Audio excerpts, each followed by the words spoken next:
Video like जरूर कर लीजिए और ऐसे वीडियो लगातार फ्री में पाने के लिए चैनल को तुरंत सब्सक्राइब कर लीजिए और बेल आइकन को जरूर टैप कर लीजिए ताकि आगे भी सारे वीडियो आपको मिलते रहे। यूट्यूब में फॉलो करते हैं तो प्लीज ये वाला फ्री टेलीग्राम चैनल जरूर ज्वाइन कर लीजिएगा। सारे नोटिफिकेशन सारे अपडेट यहीं पे आते हैं, ध्यान रखिए। एक बार स्वागत है आप लोगों का फिर से UPPSC best online coaching YouTube channel पर। दोस्तों यहाँ पर कल जो हमने कवर अप किया था वो थे साबुन के प्रकार और उससे संबंधित जो फैक्ट थे। इसके अलावा कांच को यहाँ पर हमने कल देखा था, उसके यूजेस देखे थे। ठीक है, आज हम आगे बढ़ेंगे और बात करेंगे यहाँ पर किसकी, सौम्य प्रसाधन की।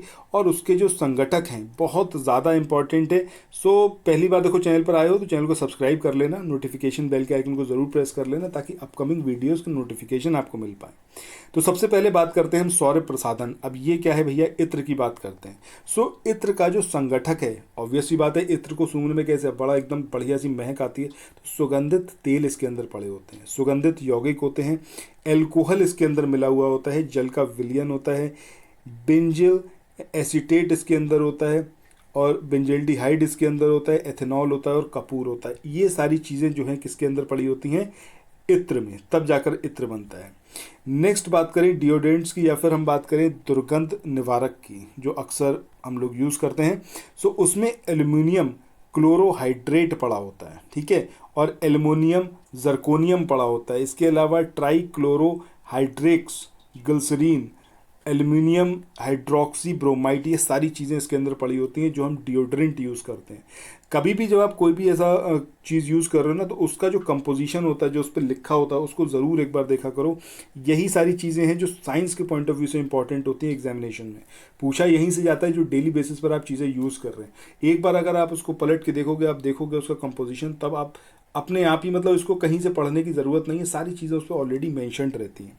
शेविंग क्रीम की बात करें तो शेविंग क्रीम में क्या क्या यूज़ होता है या फिर इसका जो कंपोजिशन है वो क्या है, तो इसमें स्टेरिक एसिड इसके अंदर मिला होता है, मिरिस्टिक अम्ल इसके अंदर होता है, पोटेशियम हाइड्रोक्साइड होता है, ग्लिसरीन होता है, एथेनॉल होता है, लिनालूल होता है। ठीक है, ये सारी चीज़ें जो हैं वो इसके अंदर पड़ी होती हैं किसमें, शेविंग क्रीम में। इसके बाद नेक्स्ट हम बात करें मॉइस्चराइज़र, जिसका बहुत ज़्यादा इस्तेमाल किया जाता है ताकि त्वचा को नमी मिल पाए। इसके लिए इसमें उत्तर प्रदेश पीसीएस की तैयारी कर रहे हैं, आप आरओ की तैयारी करना चाहते हैं, बीईओ की तैयारी करना चाहते हैं, इन तीनों एग्जाम की अगर आप तैयारी करने चाहते हैं तो स्टडी फॉर सिविल सर्विसेज के कोर्सेज को आप ज्वाइन कर सकते हैं कंप्लीट तैयारी के लिए।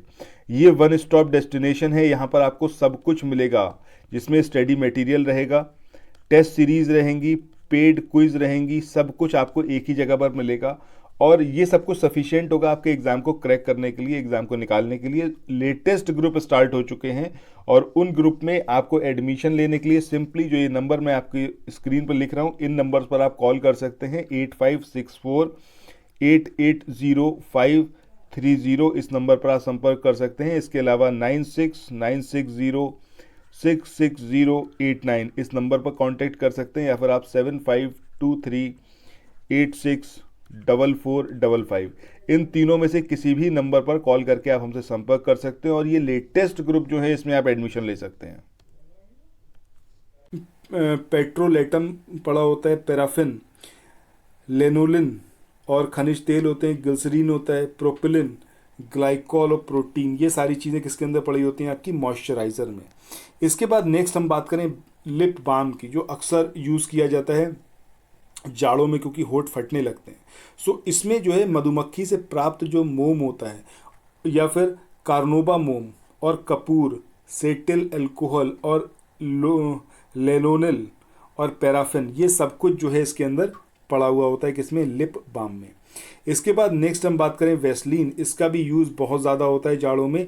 तो वैसलीन क्या है, आपका पेट्रोलियम जेली है, उसका जब एडवर्टीजमेंट आता है तो उसमें ही बोला जाता है ना वैसलीन पेट्रोलियम जेली, तो इतना तो पता ही रहेगा। इसके बाद पैराफिन मोम इसके अंदर होता है, खनिज तेल होते हैं, मल्टी हाइड्रोकार्बन इसके अंदर होते हैं। ठीक है, इसके बाद नेक्स्ट हम बात करते हैं शैम्पू की। तो शैम्पू की बात करें, इसमें सोडियम लोरिल सल्फेट पड़ा होता है, सिट्रिक एसिड पड़ा होता है, पैराबेन्स इसके अंदर होते हैं। ठीक है, इसके अलावा एथेनॉल होता है, सोडियम क्लोराइड, ये सब कुछ इसके अंदर पड़ा होता है किसमें, शैम्पू में। नेक्स्ट बात करें नेल पॉलिश की या फिर नेल पेंट की, तो इसमें एथिल एसीटेट पड़ा होता है, ब्यूटिल एसीटेट होता है, नाइट्रो सेल्यूलोज होता है और टोलुइन होता है। इसके अलावा अगर हम बात करें नेल पॉलिश रिमूवर की तो उसमें एसीटोन, ये काफ़ी इंपॉर्टेंट है कि एसीटोन से इसको रिमूव किया जाता है। एथिल एसीटेट पड़ा होता है, बेंजिल एल्कोहल पड़ा होता है। सिंदूर, इसको तो ज़रूर याद रखिएगा, मर्क्यूरिक सल्फाइड HGS और रेड लेड Pb3O4, ये इसके अंदर होता है सिंदूर में। लिपस्टिक की बात करें तो इसमें मोम, तेल, एंटीऑक्सीडेंट्स, पिगमेंट्स और इमोलिएंट्स, ये सब कुछ पड़े होते हैं किसके अंदर, जो आपका लिपस्टिक है। ठीक है, इसके बाद आगे बढ़ते हैं। नेक्स्ट जो हमारी टेबल है इसमें बात करी गई है रेडियो समस्थानिक की और प्रायोगिक क्षेत्र, उसके जो यूज़ हैं, जो कहाँ कहाँ इसका यूज़ किया जाता है। कोबाल्ट 60 बहुत ज़्यादा इंपॉर्टेंट है, और सीजियम 137। तो कोबाल्ट 60 और सीजियम 137 इसका यूज़ कहाँ पर होता है, कैंसर के उपचार में। ठीक है, कैंसर को ट्रीट करने में और ट्यूमर को नष्ट करने में। तो ये दोनों के नाम एज इट इज़ याद रखिएगा, कोबाल्ट 60 और caesium 137, both are use to treat cancer. ठीक है, नेक्स्ट फॉस्फोरस 32 की बात करें तो इसका यूज़ कहाँ पर होता है। फॉस्फोरस का नाम आता ही एक चीज़ तो समझ में आ जाएगी कि भैया कुछ ना कुछ बोन से रिलेटेड होगा, हड्डियों से रिलेटेड होगा।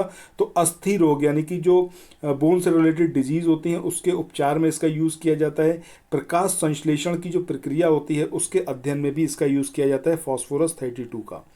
इसके बाद आगे हम बात करें गामा किरणों की, तो गामा किरणें जो हैं इनका यूज़ कहाँ पर होता है, अनाज, सब्जी, मछली, इन सब को लंबे समय तक सुरक्षित रखने के लिए गामा रेज का यूज़ किया जाता है। Very very important.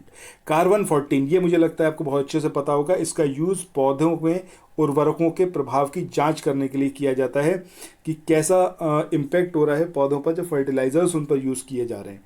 इसके बाद नेक्स्ट बात करें अमेरिकियम 241 की, तो अमेरिकियम 241 इसका यूज़ तेल के जो कुएं होते हैं उनकी लोकेशन को पता लगाने के लिए अमेरिकियम 241 इसका यूज़ किया जाता है। धातु की चादरों की समान मोटाई की जांच करने के लिए भी इसी का यूज़ किया जाता है। इसके बाद अगला है आपका सोडियम 24। सोडियम 24 का यूज़ जो होता है वो तेल के कुएं के अध्ययन और पाइपलाइनों में रिसाव का पता लगाने के लिए सोडियम 24 का यूज़ किया जाता है। यूरेनियम 235 की बात करें तो इसका यूज़ जो होता है नाभिकीय अभिक्रिया संयंत्र और जलयानों की प्रणोदक प्रणाली में ईंधन के रूप में, यानी कि एज अ फ्यूल इसका काम किया जाता है यूरेनियम 235 का। इसके बाद कैलिफोर्नियम 252 की बात करें तो कैलिफोर्नियम 252 का यूज़ होता है मृदा यानी कि सॉइल में जो मॉइस्चर है उसकी मात्रा को पता लगाने के लिए, सड़क और भवनों के निर्माण के लिए। इसके बाद आगे बढ़ते हैं और बात करते हैं कार्बन 14 C14 की, तो ये जो होता है जीवाश्म की आयु पता लगाने के लिए इसका यूज़ किया जाता है कार्बन 14 टेक्नोलॉजी का। इसके बाद यूरेनियम 238 की बात करें और लेड 206 की बात करें तो यूरेनियम लेड आयु गणना, इसके लिए इसका यूज़ किया जाता है। पृथ्वी और जो प्राचीन चट्टानें हैं उनकी आयु पता लगाने के लिए यूरेनियम 238 और लेड 206 का यूज़ किया जाता है। इसके बाद रुबिडियम और स्ट्रोंशियम की बात करें तो रुबिडियम और स्ट्रोंशियम ये भी आयु गणना के लिए ही इस्तेमाल किए जाते हैं चट्टानों और खनिजों की। पोटेशियम K40 और ऑर्गन A40 की बात करें तो AR40 की बात करें तो इन दोनों का यूज़ भी किस में होता है, आपका आयु गणना में ही किया जाता है। इसके बाद आर्सेनिक 74 की बात करें तो आर्सेनिक 74 का यूज़ ट्यूमर की जांच के लिए किया जाता है। इसके बाद नेक्स्ट हम बात करें किसकी, आयोडीन 131, तो आयोडीन 131 का यूज़ जो होता है वो थायराइड ग्रंथि की सक्रियता की जांच करने के लिए किया जाता है। इसके बाद नेक्स्ट हम बात करें फ्लोरीन 59 की, तो फ्लोरीन 59 का यूज़ जो होता है वो आपका अल्प रक्तता, क्षय रोग जो टीबी होता है ट्यूबरोक्लोसिस, उसकी जांच करने के लिए फ्लोरीन 59 का इस्तेमाल किया जाता है। इसके बाद टेक्नीशियम 99M की बात करें तो इसका यूज़ अंगों की संरचना यानी कि जो ऑर्गन्स हैं उनकी जो स्ट्रक्चर है उसके अध्ययन करने में किया जाता है। इसके बाद सोडियम की बात करें तो सोडियम का यूज़ जो होता है वो रक्त प्रवाह के वेग को मापने में किया जाता है, सोडियम का यूज़। कैडमियम 109 की बात करें तो स्टॉक की जांच, स्क्रैप छटाई के लिए, धातु मिश्र धातु का विश्लेषण करने के लिए इसका यूज़ किया जाता है। इसके बाद अगला है आपका कैल्शियम 47, तो कैल्शियम 47 स्तनधारियों में कोशिकीय कार्यों और हड्डियों के निर्माण का अध्ययन लगाने के लिए बायोकेमिकल शोधकर्ता द्वारा किया जाता है। इसके बाद क्रोमियम 51 की बात करें तो जो आरबीसी होती हैं उनके अस्तित्व के अध्ययन के अनुसंधान में इसका यूज़ किया जाता है। इसके बाद कोबाल्ट 57 की बात करें तो ये जो घातक रक्त अल्पता है यानी कि एनीमिया है, तो उसके निदान करने के लिए एक अनुरेखक के रूप में इसका इस्तेमाल किया जाता है। कॉपर 67 की बात करें तो ये जब एक कैंसर रोगी में मोनोक्लोनल एंटीबॉडी का इंजेक्शन लगाया जाता है तो एंटीबॉडी को ट्यूमर को बांधने और नष्ट करने में इसका इस्तेमाल किया जाता है। ठीक है, सो इसको यहीं पे रखते हैं, फिर आगे वाले जो नेक्स्ट वीडियो आएगा उसमें आगे जितने बचे हुए इनको कवर अप करेंगे कल वाले वीडियो में। ठीक है, इसको आप एक बार फिर से रिवाइज ज़रूर करिएगा और अपने पास कहीं माइक्रो नोट्स बनाते हुए चलिएगा। सो फिर मिलते हैं नेक्स्ट वीडियो में, तब तक अपना ख्याल रखिए, रिवीजन ज़रूर करते रहिएगा। Thank you so much.